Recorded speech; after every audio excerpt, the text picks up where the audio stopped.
La série raconte la manière dont notre société regarde depuis 30 ans la question du viol et la question des victimes de violences sexuelles.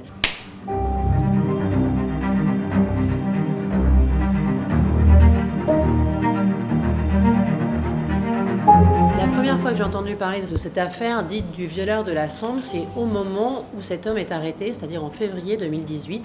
J'en entends parler comme ce qu'on appelle un fait divers, c'est-à-dire un fait criminel un peu exceptionnel. Un homme a été arrêté et soupçonné d'avoir agressé sexuellement et violé des femmes pendant 30 ans, le matin, entre son domicile et son usine, dans cette région qu'on appelle la Sambre, autour de Maubeuge.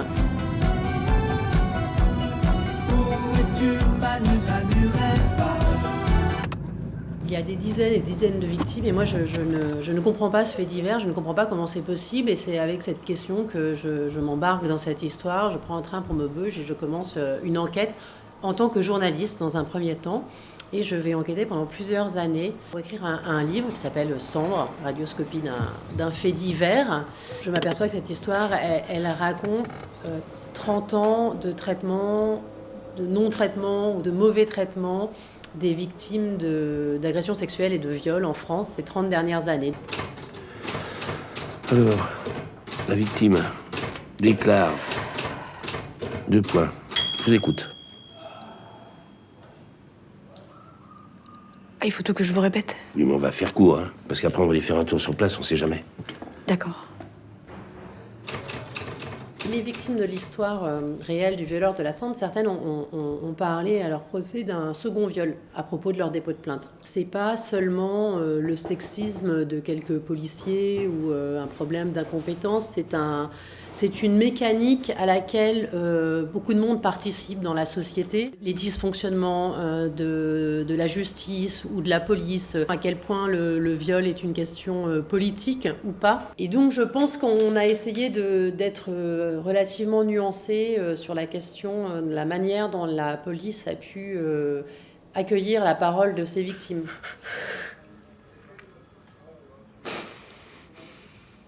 Vous voulez déposer plainte ? Vous êtes sérieux là? Vous croyez que je suis là pourquoi? Aucune des victimes réelles n'est représentée dans la série. La question de l'intime, elle est centrale et on ne peut pas forcément l'aborder dans le journalisme.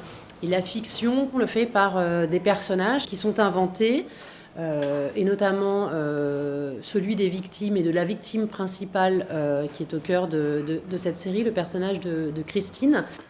Comment ça s'est passé? Il m'a attaqué avec une cordelette. Et Rien, j'ai perdu connaissance, voilà. Il a failli m'étrangler, donc c'est normal. alors il a eu le temps De quoi? de vous voler? Ça raconte les regards qu'on est incapable d'affronter, le mari de la victime, plus tard sa fille quand elle va grandir, l'incapacité de pouvoir parler de ça, et parfois jusqu'au déni pour la victime. Alors j'ai besoin de vos souvenirs pour reconstituer la suite. Mais moi, je viens de vous dire que j'ai perdu connaissance et que je me souviens de rien. Et après, ça a été une rencontre avec Jean-Xavier de Lestrade. J'avais beaucoup d'admiration et beaucoup d'intérêt pour son travail, par son approche en fait justement du fait divers et dans ce qu'il peut créer de souffrance intime. Au-delà de la dénonciation du système, c'est aussi ce que le viol avait fait sur la vie de ces femmes. Moi je dis tant mieux pour toi si ça t'a servi ton histoire. Au final, t'es quand même mieux là dans les beaux bureaux qu'à faire les cantines des gamins à 6h du matin. Jean-Xavier de Lestrade est intervenu dès le départ, puisqu'il a choisi de réaliser et de produire la série que j'ai coécrit avec un autre scénariste, avec Marc Herpoux. Chacun des 6 épisodes représente une époque, un moment, et est incarné par un personnage principal que l'on retrouve ou pas au fil des épisodes. Et chaque personnage représente un pan de la société et un regard sur cette histoire. Épisode 1, la victime en 1988, et puis ensuite en 1996, la juge, puis une mère, une élue, un policier, et on terminera par Le violeur, et ce qui nous intéressait, c'était de mettre en miroir la banalité de sa vie face au chaos qu'il produit sur les vies. Et vous avez vu cette histoire de violeur sur l'Ouvrol? Aïe, pardon, excusez-moi. Pardon. Ça va. Vous pouvez retirer votre main du bain, si vous voulez. Vous avez pas vu? Bah, pourtant c'est passé dans les journaux, c'est même passé à la télé. Oui, mais moi je regarde jamais les informations. C'est que des mauvaises nouvelles. On voulait qu'il y ait une victime principalement traitée dans la série pour redonner une dimension humaine et qu'elle ne soit plus des numéros. Dans la réalité, au procès, les victimes se sont parfois approchées de la barre en disant « Bonjour, je suis le numéro 34, bonjour, je suis le numéro 41 ». Et on voulait qu'elles ne soient pas réduites à leur viol et puis raconter aussi ce que produit le viol dans la vie d'une femme, durablement. Il vous menace avec un couteau de type Opinel et il vous demande de vous mettre à genoux. Est-ce que à ce moment-là... J'ai pas pu faire autrement. Je vous jure, j'avais trop peur qu'il me tue.